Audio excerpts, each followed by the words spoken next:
Sugar babies. Not daddies. Not daddies, no, because the daddies got stuck and it was all over the place, and then you had to have it on the stick, and then it came off the stick, and then it was too much caramel in your mouth. No. Welcome to another episode of 3 Minute Critics. I'm Eric. I'm Tony. Today on 3 Minute Critics, we're doing something that we love to do. What do we love? Oh, I know what it is. We love Nicolas Cage. Oh, we do love him. And today is the 6th episode in 6. our Nicolas Cage series. Brilliant. And today we're doing a great film, Leaving Las Vegas. Oh, my. Leaving Las Vegas was from 1995. It was rated R, and it stars Nicolas Cage. I've heard and of that guy. And his partner in crime in this film, Elizabeth Shue. Directed by Mike Figgis, and also Mike Figgis did the score for this film. The multi-talented Mike Figgis. Mike Figgis, multi-talented. I think that's his middle name, multi-talented. Mike, multi-talented Figgis. Eric, tell us what this film is about. I'd be glad to.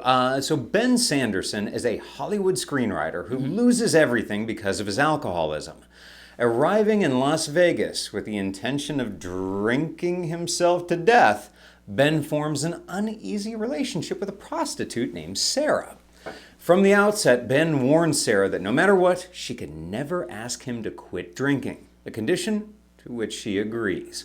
A dark romantic tragedy, Leaving Las Vegas, charts the brief convergence of two desperately needy people who together find a brief flicker of happiness. That's It's a nice little synopsis you got there. That's what it's about. Now, let's talk about that. All right. We're going to put 3 minutes on the clock. And Tony, give me your thoughts on Leaving Vas Vegas. This too. film is quite beautiful. You know, I had never seen this film until recently. Really? I did Okay. not see it in Did the not 90s, know did that. not see it when it came out. So this is a new one for me, and I've always wanted to see it. And Beautiful in what ways? I will tell you, I feel like it is a quintessential love story in a way. Because you have two people who have to have complete acceptance of the other They do. for this relationship to be able to work, because neither they're both, they know who they are, they know what they are, and they know that they're going to continue on their current trajectory. Yeah, and they're they comfortable give with that it. to each other at the very beginning of the relationship. Yeah, they allow And then each it's- other to be themselves. And then it's about that. Can you allow the other person that you're with in your relationship to be completely themselves with all of their flaws? And I got to say, this is a very, very simple story. I mean, it, like we said in the synopsis, Nick Cage, the character he plays, he's dead set. He's done. It's simple. It's simple. He's done with his life. He's going to give up, and he's going to. But it's emotionally complex. Emotionally complex, Yeah. but the fact that they took such a simple story, and most of the story is just centered around Nicolas Cage and Elizabeth Shue's And let's talk about characters. that. Nicolas Cage kicked some serious ass in this. Well, that's why he won the Oscar. And he deserved it. He's really much so. remarkable in this film because he's still his cagey wildness.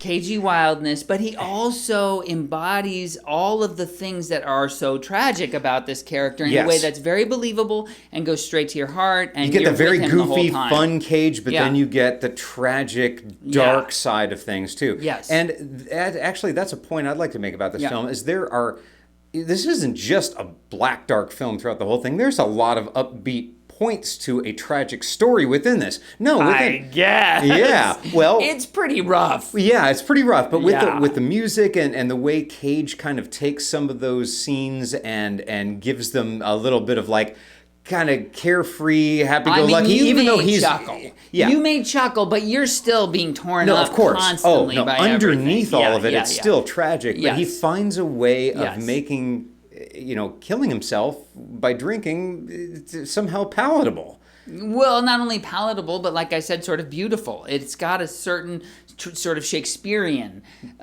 feeling to it in the way it moves. I would agree with that. Yeah, you really buy into these characters, and then you're constantly wondering, will they be able to hang? Will they be able to stay with the other? Because you're talking about a prostitute. You have to deal with the prostitute, your partner, or a dying alcoholic who refuses to give up drinking. Yeah, and they're both dead set on doing what they do, And they're both how willing they to do it. Yeah.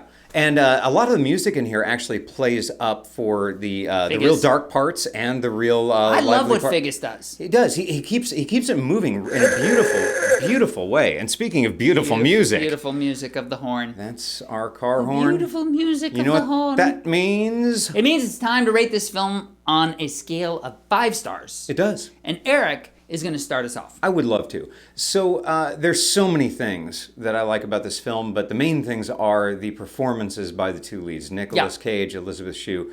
Brilliant performances. She was nominated as well. She was nominated for Best Actress, and we can see why. Some great, just some great shots. The way Figgis shot this, not always on center. He would do just like little things that were very, very visually interesting.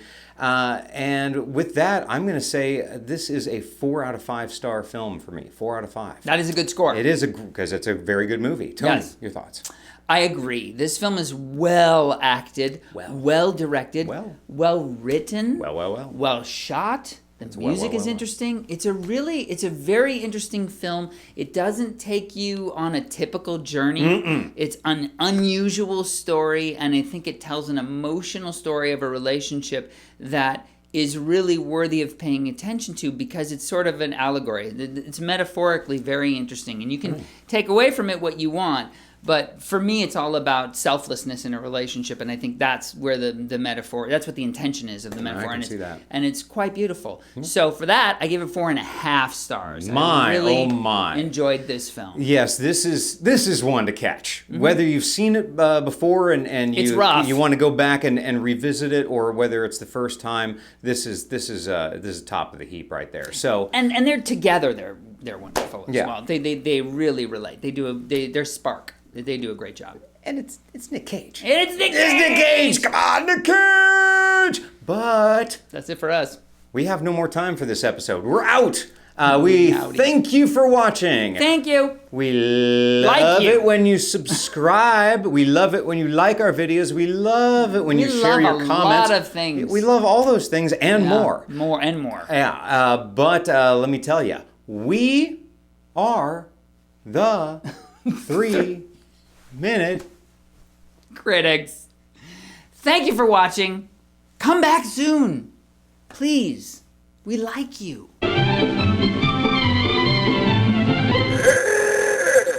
You know the sugar babies? The little sugar babies. There were very little. Yeah, the big sugar daddies. There were little sugar babies. Sugar babies. Sugar babies. That